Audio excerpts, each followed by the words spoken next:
Encore, encore, encore, encore, encore. Encore, encore, encore, encore, encore. Encore, encore, encore, underscore, encore. Encore, encore. Encore action sequences and cinematography under David Leitch.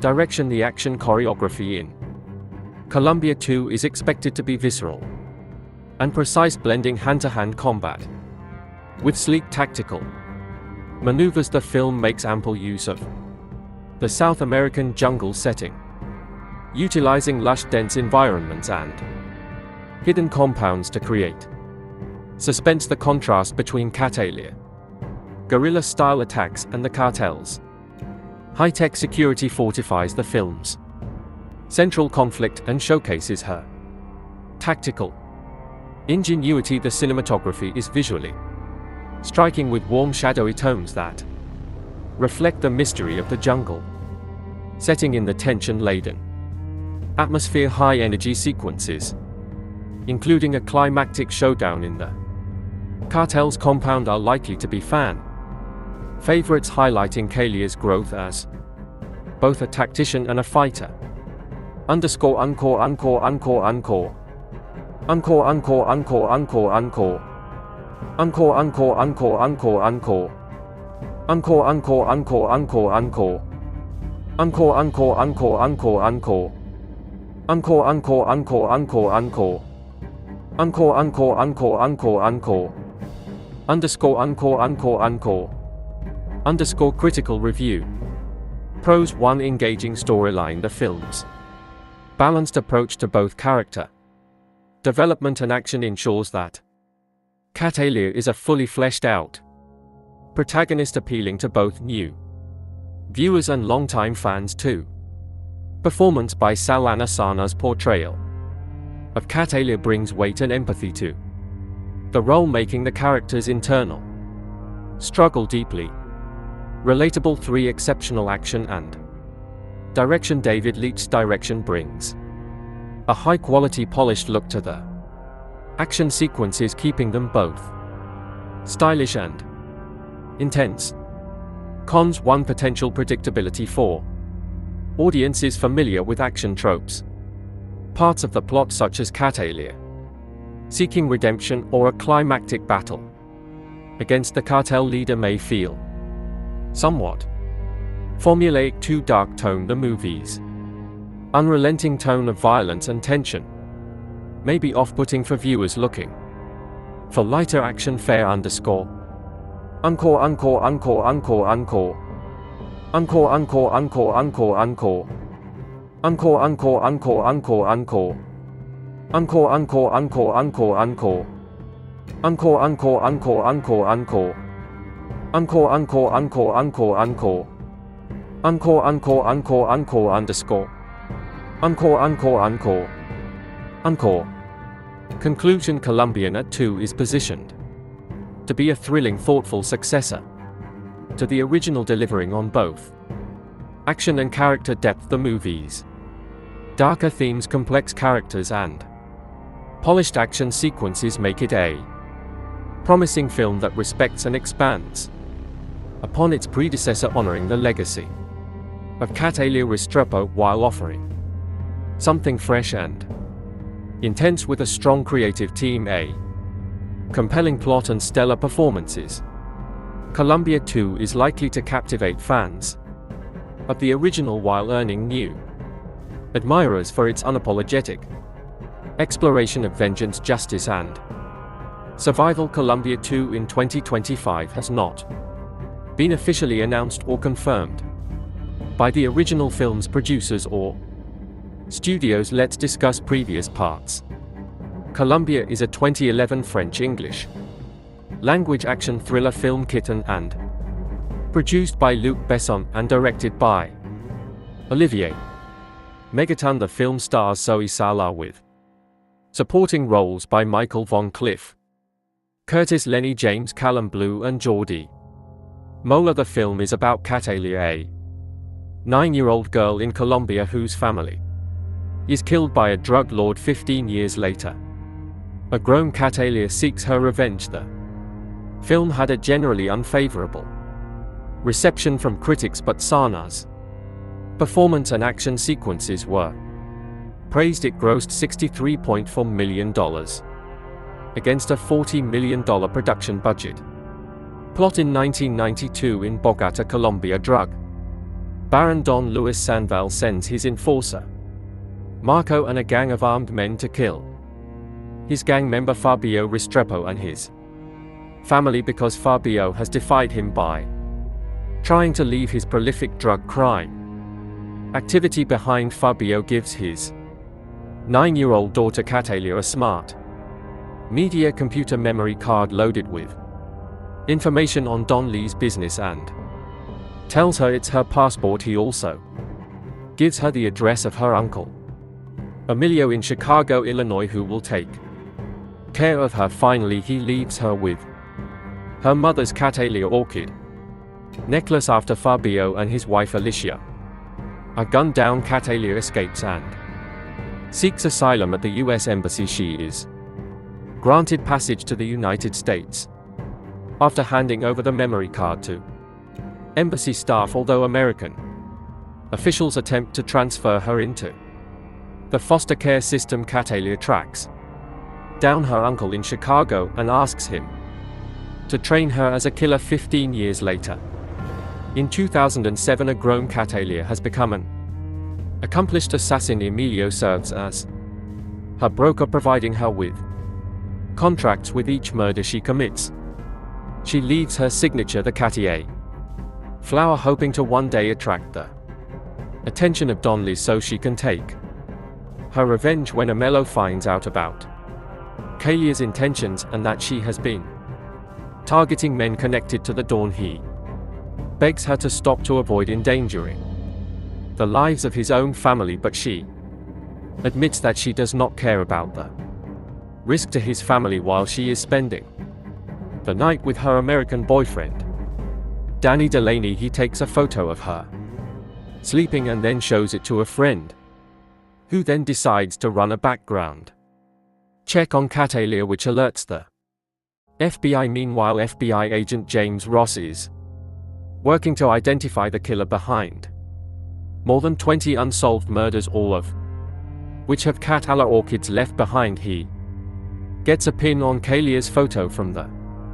background check and orders her arrest, but Catalia escapes and reaches out to Emilio, only to find that she has indeed caused the brutal slaughter of Emilio and his entire family. She confronts Ross at his home and threatens to kill him and his entire family, forcing him to reach out to CIA agent Steve Richard, who she knows is sheltering Don Lees from the law in exchange for his cooperation with American authorities. When she threatens to slaughter Richard's family, Richard gives her the Dawn's location. Don Lees learns that Catalia is still alive and organizes his men to kill her, but she ambushes them first and wipes out the entire gang, including Marco. Don Lees flees and swears revenge. Catalia, having planted her specially trained attack dogs in his escape vehicle, orders them to eat Da. Alive, Danny is interrogated by Ross. Catalia calls him from a payphone. They talk briefly before Ross grabs Danny's phone, but Catalia hangs up, leaving town on a bus. Cast Zoe Sana as Catalia, a contract killer who seeks revenge when her drug-dealing father and mother are murdered by their criminal associates. Shorty Mola as Marco, Don Lee's main enforcer and the man who executed Calia's parents while she watched Lenny. James as Ross, FBI special agent tasked with investigating Calia's assassinations. Amanda Stenberg as 10-year-old Catalia. Callum Blue as Richard, CIA agent who arranged Don Lee's relocation in cooperation. Cynthia Adai Robinson as Alicia, Calia's mother, who is killed, along with her husband Jesse Bogo as Fabio, Calia's father and a drug business partner of Don Lee's, who was ordered killed when he tried to quit the criminal life. Ophelia Medina as Mama Emilio's mother Angel Geeka as Pepe. Emilio's father Sam Douglas as Willie. Ward Graham McTavish as Head U.S. Marshal. Warren Max Martini as Agent Robert. Williams B. Bonnets as Don Luis A. Colombian drug lord who ordered the killing of Kalia's family, then cut a deal with the CIA. Michael Vaughn as Danny Delan, Kalia's boyfriend and artist he knows Catalia as. Jennifer Cliff Curtis as Aurelio Restrepo, Kalia's uncle and professional killer who raises and trains her after her parents were killed. Production. The script for Colombia was based on Matilda, which was originally written by Luc Besson as a sequel to LON the Professional after a disagreement with the Gaunt Film Company on how to proceed with the film. Besson and director Olivier Megaton reworked the script into a standalone film. Filming began in August 2010 in locations including Chicago, New Orleans, Mexico and France.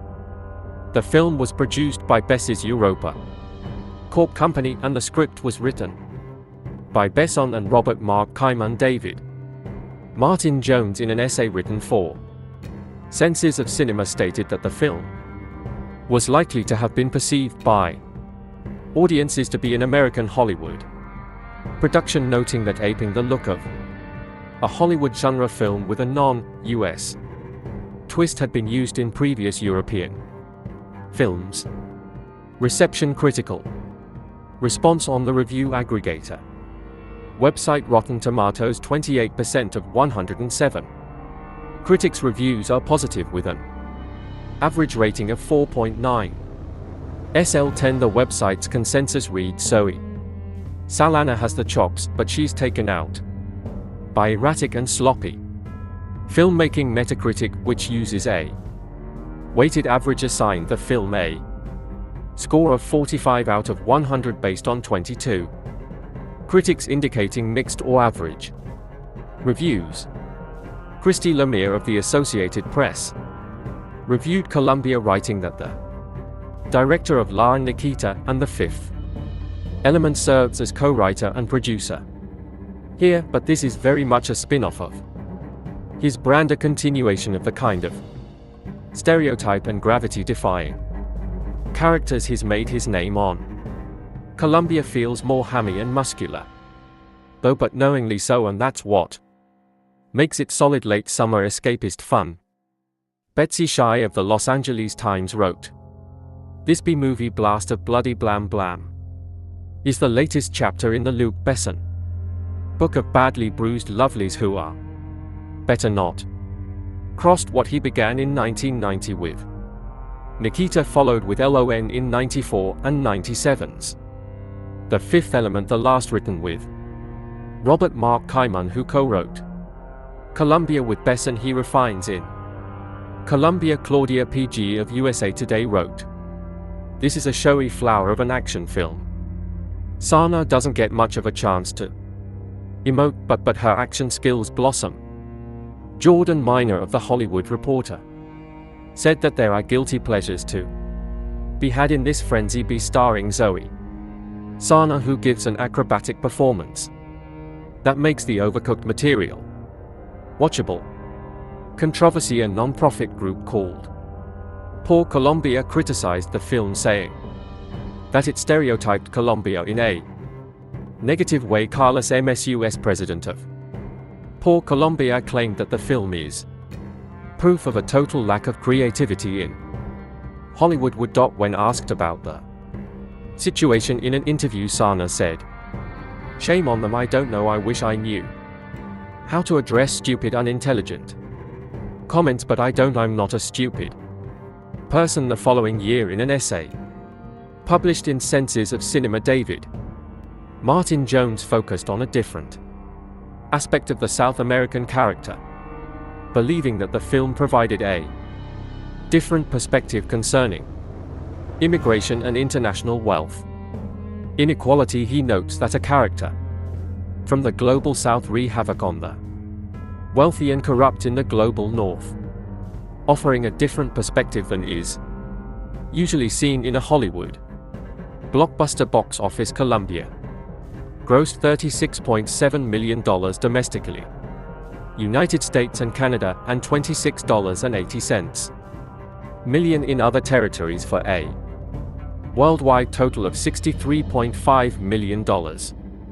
Against a budget of $40 million, it opened at number 2 in the first of its 3 consecutive weeks in the top 10 at the domestic box office. Sequel at the 2015 See Europe, when the production house Europa Corp announced upcoming films. It mentioned that Colombia 2 was in development, while Sana responded to an interview in 2017 that she wouldn't mind reprising her role as Catalia as of 2024. No such sequel exists. More review.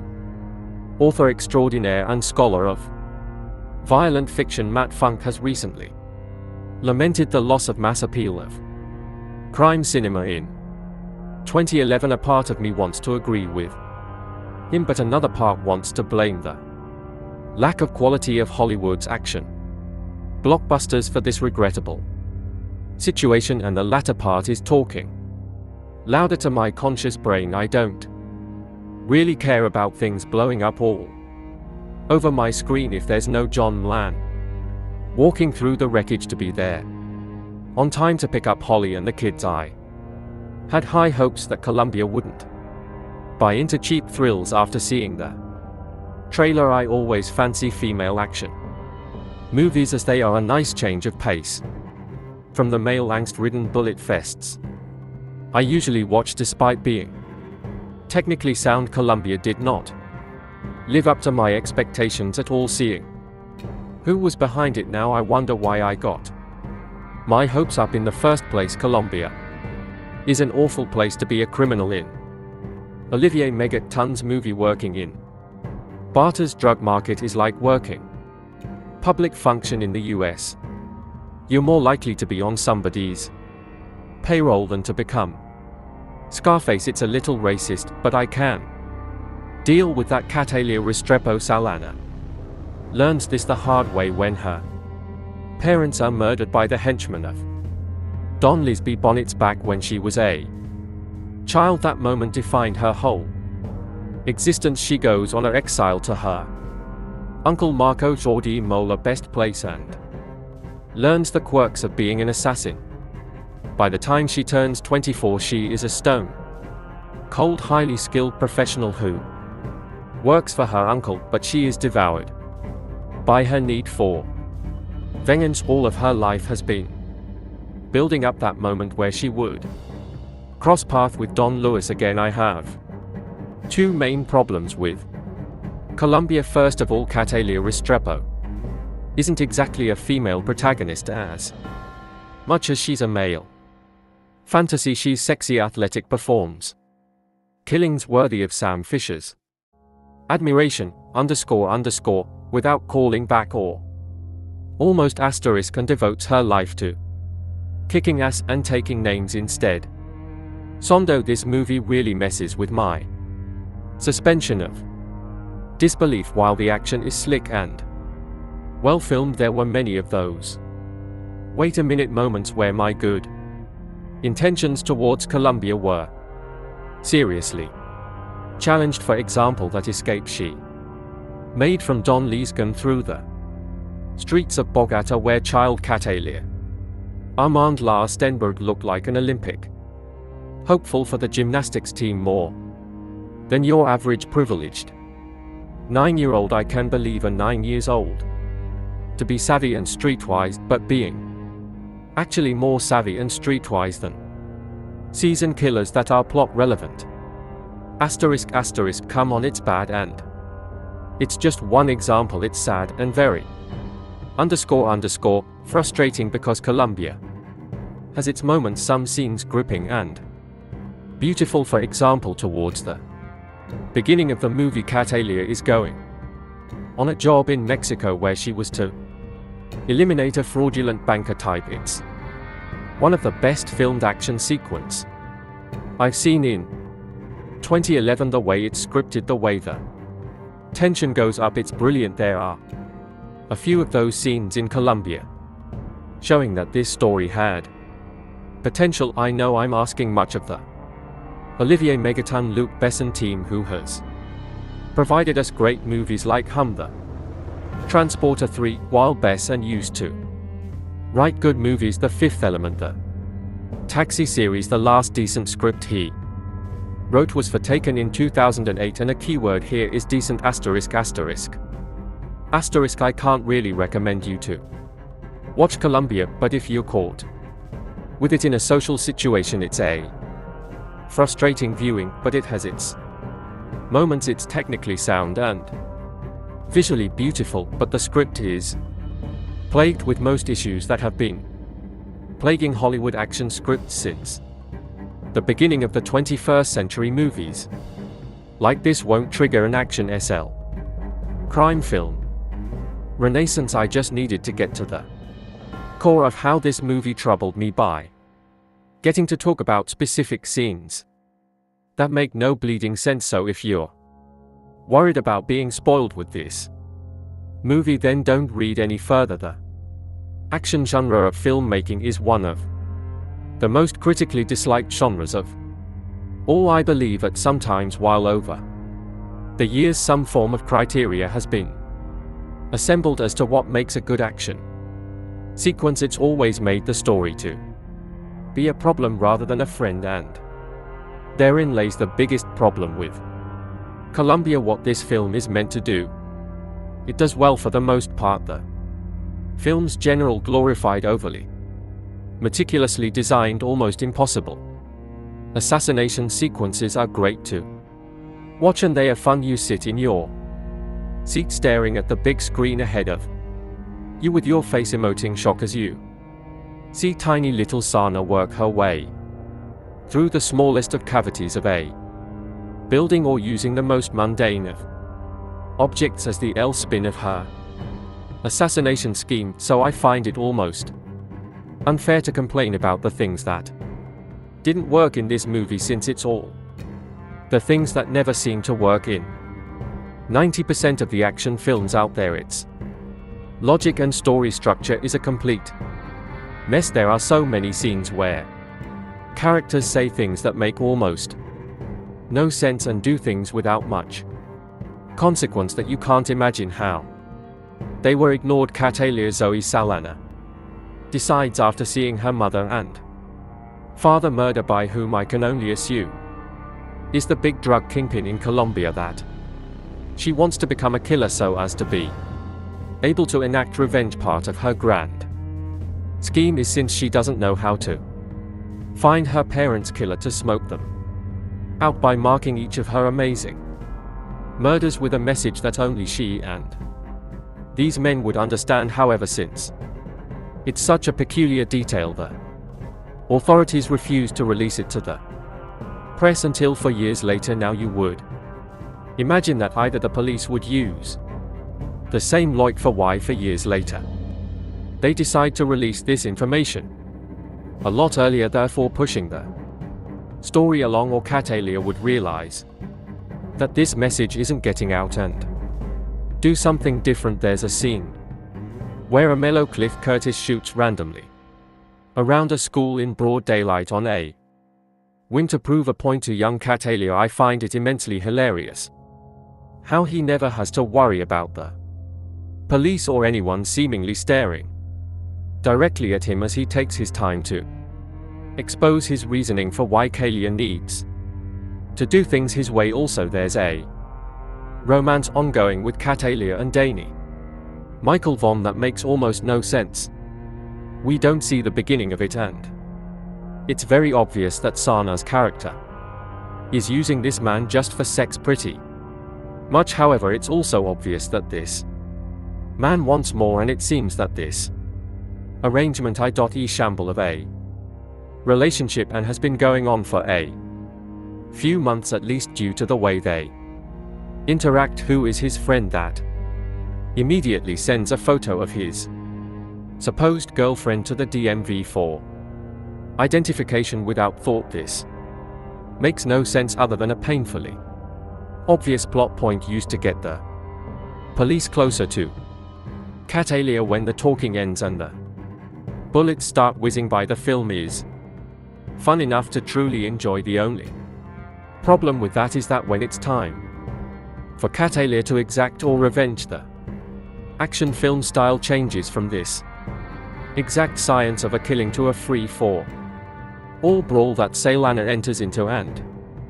immediately, due to chaotic filmmaking, the action becomes too hard to decipher that it's almost unbearable when 9-year-old Kalia's parents are murdered in front of her. She vows to avenge their death and dedicates her life to becoming an expert assassin. While watching Colombia, it becomes increasingly hard to believe that it was written by Luc Besson, the same man who brought us the excellent Leon, a high point in the assassin genre, where that film boasted an intelligent screenplay, strong performances, and genuine tension and thrills. Colombia is a tiresome revenge thriller devoid of any of the pleasures of that film. A closer comparison would be taken Besson's joyously OT Liam Neeson vehicle that made up for what it lacked in brains, with solid thrills and ridiculous violence, something Colombia can only dream of achieving. The plot is a simple one.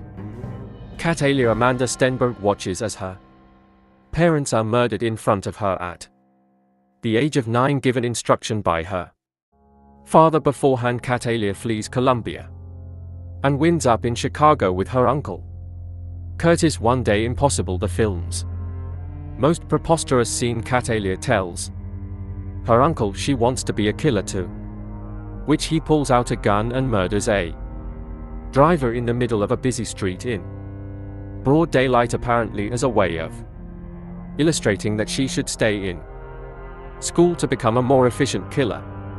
Of course she does, and we jump forward 15 years to a grown Catalia Sana, now going by the name Jennifer, faking a DUI to get inside a specific jail to slip through some air vents and murder an important prisoner staying in one of the cells. She marks the body with a rare orchid only found in Colombia, as she has with her previous 22 kills, in an attempt to get press attention and draw out the men responsible for her parents' death. What happens from then is a mess of poor acting, silly action scenes, and utterly pointless dialogue. Every single character in this film is so utter one-dimensional that any dialogue they have is there to service the plot and nothing more. The only attempt to flesh out any character comes through a horrendous subplot involving Michael Vaughn as Danny Kalia's casual lover, who fills the archetypal woman's role of pining after the mysterious, emotionally detached assassin. The scenes between the two are so poorly handled by all involved that they just come across as funny. The turgid love scenes aren't even the worst thing in the film. One terribly directed fight scene trying desperately for Bourne-style grip sees Catalia facing off against her arched nemesis with a towel and 2 toothbrushes. There are numerous scenes of the FBI using computers that can seemingly perform miraculous acts of searching and matching data in a split second, which even becomes pivotal to the plot on more than one occasion. The final face-off dare not be spoiled here, but could possibly be the worst climax to a film of all time. The last of logic or intelligence would have been quickly forgiven had the film been at least fun.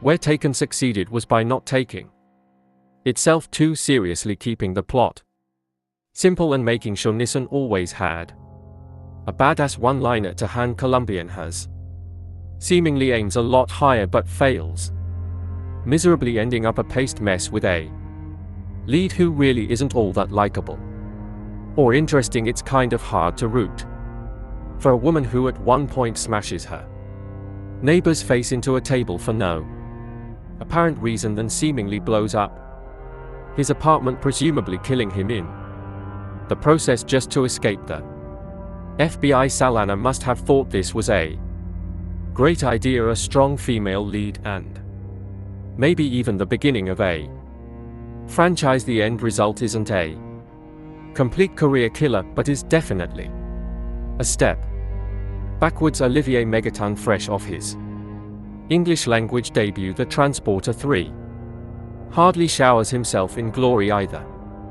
The film is bathed in the same vaguely green hue that sea seems to have become the goer for stylish thrillers, and the action scenes are so badly cut together it's hard to really tell who's hitting who, and if you even care anyway after witnessing the brutal murder of her parents at the hands of Colombian drug lords. Catalia Zoe Saldana grows up to become a ruthless assassin bent on revenge. That's the plot of Colombia in a nutshell, and to be honest, there isn't much more substance than that to the story. At the core, the story is like Leon Light, essentially an empty version of the same plot carried further. Lucky for you, there is some solid ass kicking action to back up what the script by Luc Besson and Robert Mark Kaimon lacks. Colombia is strongest in the opening. Young Catalia Amanda Stenberg, instead of being the fragile, broken child who just saw her parents butchered, is a badass. She stabs Marco Jordi Mola bad boys to an evil henchman in the hand, then lure a gang of heavily armed cartel enforcers on an epic foot through the slums of Bogotá. Who knew 8-year-old girls were so adept at parkour all on her own? She finds her way to Chicago, where her uncle, a mellow Cliff Curtis, is a medium-level crime figure. Catalia is as strong as she needs to be, but also still a child, and with a single-minded focus that only a child has, declares that she is going to become a killer with or without Emilio's help. Resourceful and determined, you never doubt for a second that she'll succeed in her quest. Fast forward 15 years and Catalia has become just what she set out to become, a highly skilled killer with vengeance on her mind. After a couple of nice scenes of her professional prowess, which take every opportunity to strip Sana down to the most minimal amount of clothing possible. However, even when fully clothed, you can pretty much always see her nipples. Seriously, Sana's nipples should get their own credit. The pace begins to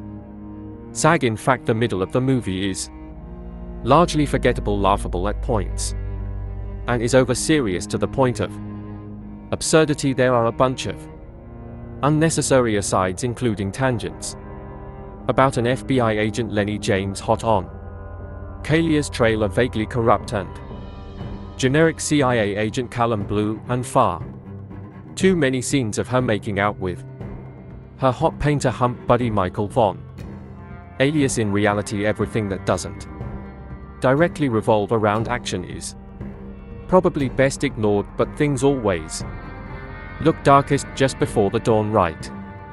And I'll say it one more time, lucky for you, right as you're about to give up hope. Colombia gets rat again, and we're talking rocket launchers, hand grenades, and a toe fight. Rat, there isn't much to think about too seriously in Colombia. It's a simplistic look at culture and trauma, and a story full of character caricatures and stereotypes at its best. However, the film is entertaining eye candy, and that's enough for me tonight. There are shark fights, intricate assassinations, lots of things to blow up, and an assortment of interchangeable goons with no larger purpose in life than to become cannon fodder for a hot killer in a bodysuit. Sure, it's cheesy and melodramatic, but what the hell, it's also a good time. I can't help but think that without Sana's presence, Colombian would never grace the multiplexes. This is a kind of action movie that rarely gets a wide theatrical release anymore, unless it happens to be directed by Sylvester Stallone and star a bunch of 80s action icons. Usually films of this nature are relegated to the direct-to-video market and enjoyed only by the hardcore among us who actively seek out genre Features. This is the kind of action I grew up on. It's a little bit sexy, a little bit silly, and to be sure there are some moments of blustery overacting in poorly executed American accents, but all in all, Colombia isn't bad, I think. It is also worth noting that a man with the surname Megaton is responsible for directing Colombia. It takes a certain level of balls to change your name from Olivier Fontana to Olivier Megaton. How do you explain that one to your parents? But that's exactly the type of personality, one full of cockiness and bravado, that I want in charge of my action movies. Well played, Megaton, well played.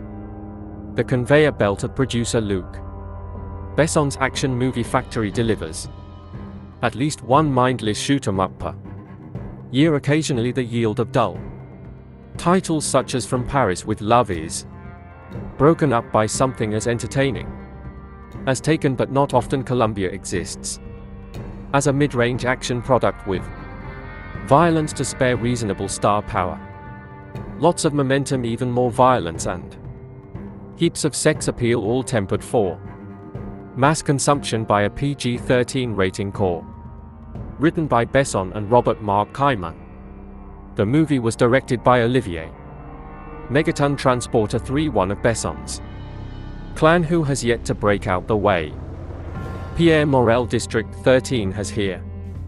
Megaton rushes through a story that deserves comparisons to Bess's own. The professional, after witnessing the murder of her mother and Colombian drug lord hitman father at the hands of competitor Don Luis B. Ben and his goon Marco Jordi Muller, the 9-year-old Catalia believed the killer is a woman because no woman could ever do what this killer has done. Clearly Agent Ross hasn't seen Besson's laugh Nikita or The Fifth Element, but he's got to find the killer because that's what FBI agents do. So he asks the press to distribute her signature, a Catley orchid drawn on each victim's chest in black lipstick. When Don Liz sees this, he sends out his thugs to search for Catalia, putting her few dear associates and family members in harm's way. Saldana makes a welcome replacement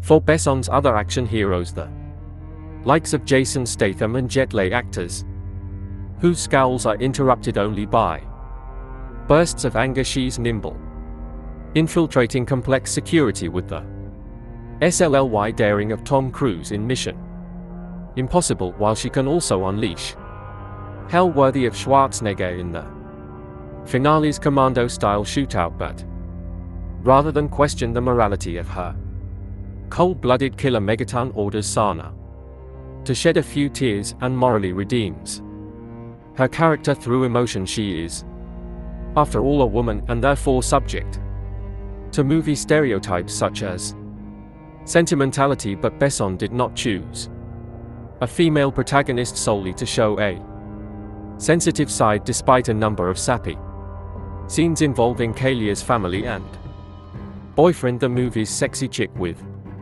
guns concept reaches its height when the protagonist escapes an FBI raid with little more than her undergarments and a massive assassin's rifle, the only obvious cliché missing from the overcooked Colombia is an androgynous female villain as to rival Sana in the 1980s. Such a role would have been played by Bridget Nealon, though he avoids this bit of formula. There aren't too many other clichés. Megaton, a ridiculous self-appointed moniker, doesn't employ action scenes, adopt that familiar over-edited shaky-cam style that has spread like a disease through the majority of today's action movies, and cuts have a man on fire strobe effect that might cause an epileptic seizure.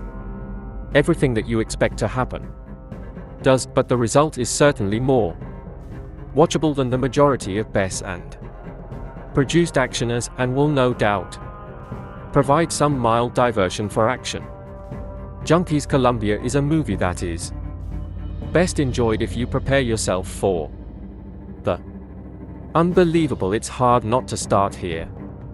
When within the first 10 minutes of the movie I noticed a handful of things on the screen that I just thought were outright unbelievable. I got the impression that the filmmakers were making this movie for someone who doesn't have much common sense or a grasp on reality, or can just forego such things in the aspiration of entertainment. There are scenes in this movie that are so blatantly exaggerated that you can't help but feel borderline insulted by the writers for even conceiving the idea, let alone thinking that an audience will accept any unrealistic scenarios just for the purpose of progressing the story. Let me try to better explain. You know those moments when you watch a movie and you just see a character do something so stupidly counterproductive to their own survival that you just rest your head in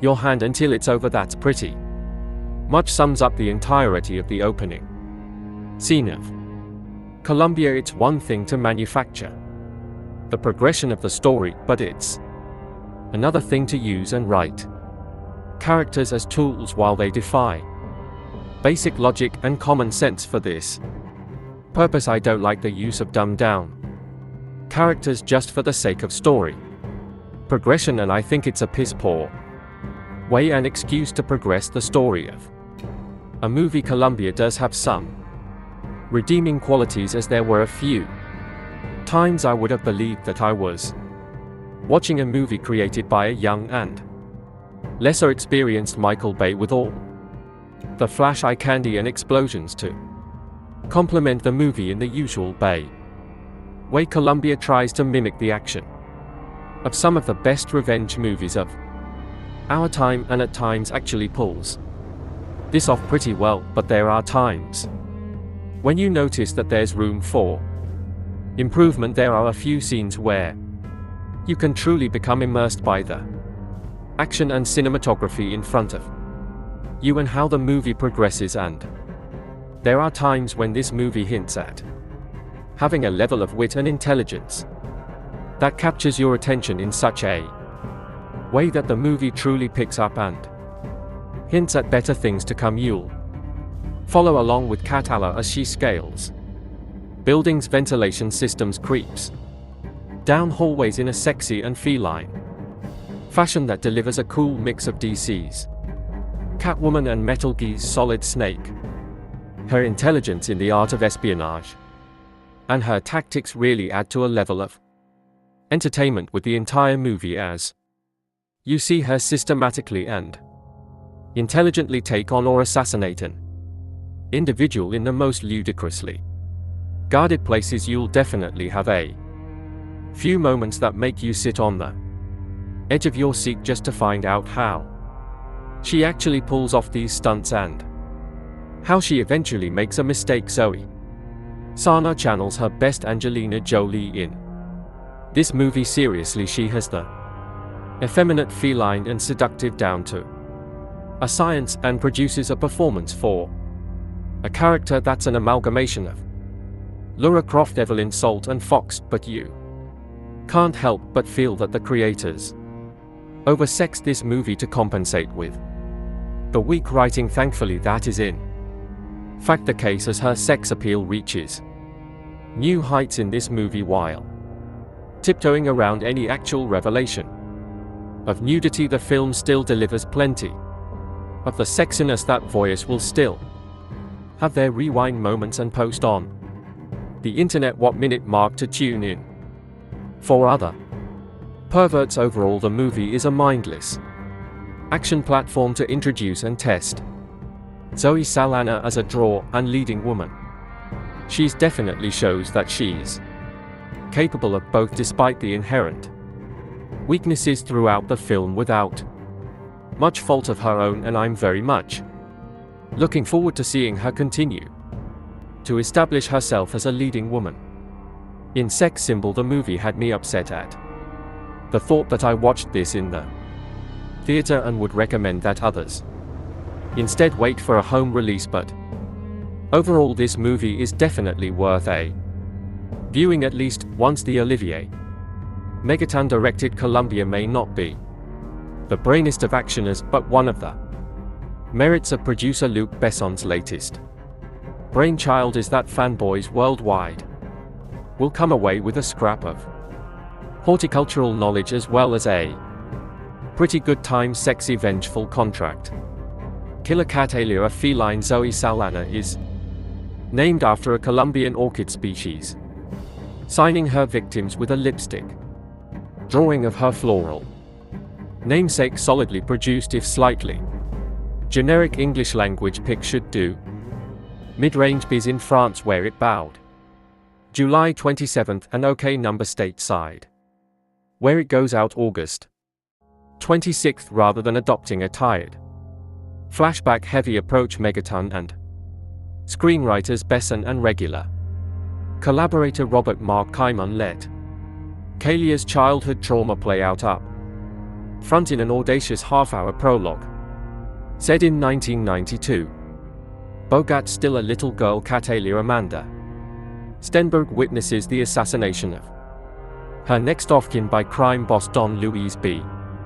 Bonnets and his vicious right-hand man, Marco Jordi Mola. Catalia decides she wants to become a killer when she grows up so she can properly exact revenge on Luis, Marco and their gang. 15 years later, played by Sana, she's a pretty impressive contract killer working for her Chicago-based uncle, a mellow Cliff Curtis. The first assignment odds get to see her in is an elaborately staged hit inside a prison, an intricately staged and executed 10-minute plus set piece that representatives one of the Pix 2 action highlights. The second is a mano-mano fight in a Hender bathroom, an intentionally messier sequence that injects a welcome dose of reality and real danger into the proceedings, something lacking in the film's more bombastic and generic shootouts and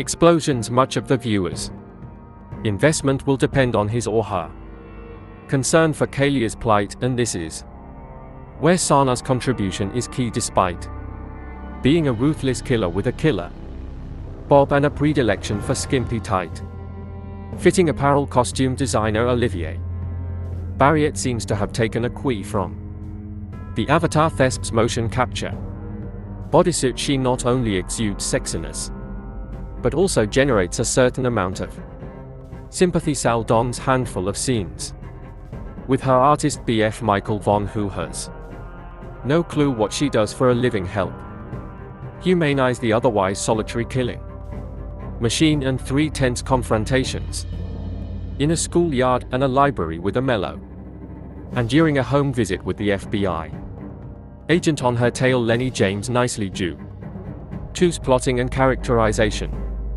between action setups like all action picks from Besson's Europa Corp, including Helmer Megaton's The Transporter 3. Colombia is slickly assembled locations including Mexico, the US and France, and Patrick Duran's production design are expertly showcased in Roma. Laura's dappled widescreen lensing, editing and score are unobtrusive. The work of stunt coordinator Michelle Julian taken the Transporter films and fight choreographer Alan Figlar. The Bourne identity Largo Winch's pro but has a greatest hits feel rather than its own identity. Remember you read it here first. A Star is Born. Amanda Stenberg steals the entire film, which isn't bad considering she's only 10 years old and is on screen for only the opening 15 minutes or so. She plays the lead, Catalia, who as a 99-year-old witnesses her parents' murders by Marco Jordi Mola, evil henchman of evil drug lord Don Luis B. Bonds. But mom and pop had it coming anyway, because every Colombian in this film is a drug dealer and slash or killer and slash or gangster of some kind. Not only does Amanda display genuine terror, I wonder how director Olivier Megaton got her to do that. Threatened to put a puppy in a blender You sees is cute little baby puppy doggy. A Madler you see how I put in the how you say blender, but she's handy with a hunting knife too, putting her mark on Marco before going on a rooftop park hour.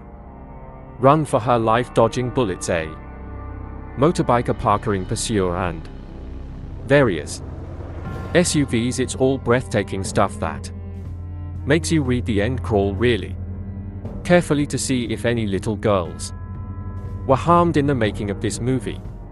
Catalia then makes her way to the US Embassy, and a nice touch, this pukes up a micro SD card, a parting gift from Daddy, which contains some kind of secret information that gets her instant citizenship and is flown to the States. She then dodges her handler and makes her way to Chicago and Uncle Amello Cliff Curtis, who being Colombian is also some kind of gangster. We know this because we're introduced to him beating some guy to a pulp in a container back in the safe and loving arms of family. Catalia decides she wants to be a professional killer and waste everyone who had anything to do with the deaths of her parents. That'll be all of Colombia then, but first she has to go school, and after bribing the principal to overlook Kalia's late start and presumed missing grades, Uncle Amello convinces her education is the best way by pulling a gun in broad daylight and shooting a passing car full of holes and causing it to crash. Since nobody witnesses anything, he is able to calmly put it away and explain that whilst anyone can do that and presumably not get caught ever, the 3RS will give her a better shot in life. So far so brilliant, but then we fast forward 15 years and get Zoe Sana, whose vehicle this is. It's not that Sana doesn't look good, especially after her appearance at the Avatar press conference in Berlin, where she appeared to be promoting anorexia as a fashion statement, nor is it her athleticism, but in what is a standard Luc Besson, Olivier Megatin crazy named Crazy Guy mayhem movie she is called upon to act. It's not only out of place, but her gamut runs all the way from A to not quite B. Instead of a 95-minute waste up, we also get a completely unconvincing subplot love affair involving her and artist Danny Delaney Michael Von, and is it just me, or do all his paintings feature penises in some shape or form? He knows nothing about her, and certainly not that she's a serial killer with 22 notches to her credit. Only Colombians, of course, because they all have it coming. On behalf of Uncle Amello, this results in the film being at least quarter of an hour longer than it needs, and breaking the action when it needs to keep roaring. Liam, this didn't need any kind of emotional claptrap in taken, so why here? So what if Catalia is tortured, damaged, etc.? Do we care? No, this is essentially a cartoon film with live actors. Of course, Catalia is really after Marco and Don Luis, them having been conveniently relocated to the US by the CIA, ostensibly because Don Luis is an informant but allowed to carry on being major drug dealers. Just work with me here, okay? Like I say, this is a cartoon at heart, so to draw him out, she works her way through his people, drawing a large orchid on the bodies of her victims. It looks like 5 penises joined up, by the way, replicating a necklace he gave to her father before ordering him wasted, and which he gave to her before being wasted. Don Luis knows what that means. The orchid, that is not the penises. Meantime, FBI agent James Ross Lenny James is on Kalia's tail for earlier smuggling herself into a high security jail and taking out a really nasty piece of Colombian work, thanks to a helpful orchid recognizing cleaner in an audible groan inducing moment and that penis drawing artist guy of hers. The cops and feds get a solid lead on her QA Leonic shootout and chase through Her apartment block from which she match. Escapes, not that Don Liz hasn't been busy either. He's taken out Uncle Amello and the ladder's mother. This gives Miss Sana another chance to act, which she seizes with both hands and tosses out the window. I'm sorry, she really can't do it in the hands of a RAL actress such as Angelina Jolie, or waiting for Anna Stenberg to have gone rough puberty. These extra scenes would have worked in, added some depth to the character, but Sana can't carry it. Just paint her blue and have done with it.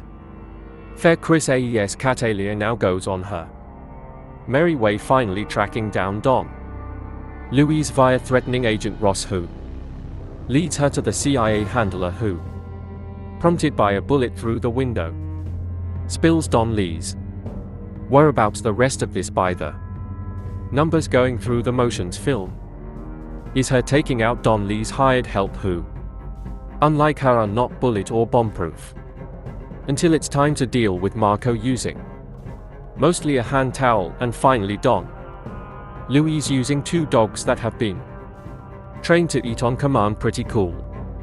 But sadly we don't get to see it. It's not that Colombia is bad, but nor is it particularly interesting. It's all rather rote-like. An overtired and bored hooker giving yet another hand job. Nobody apart from the amazing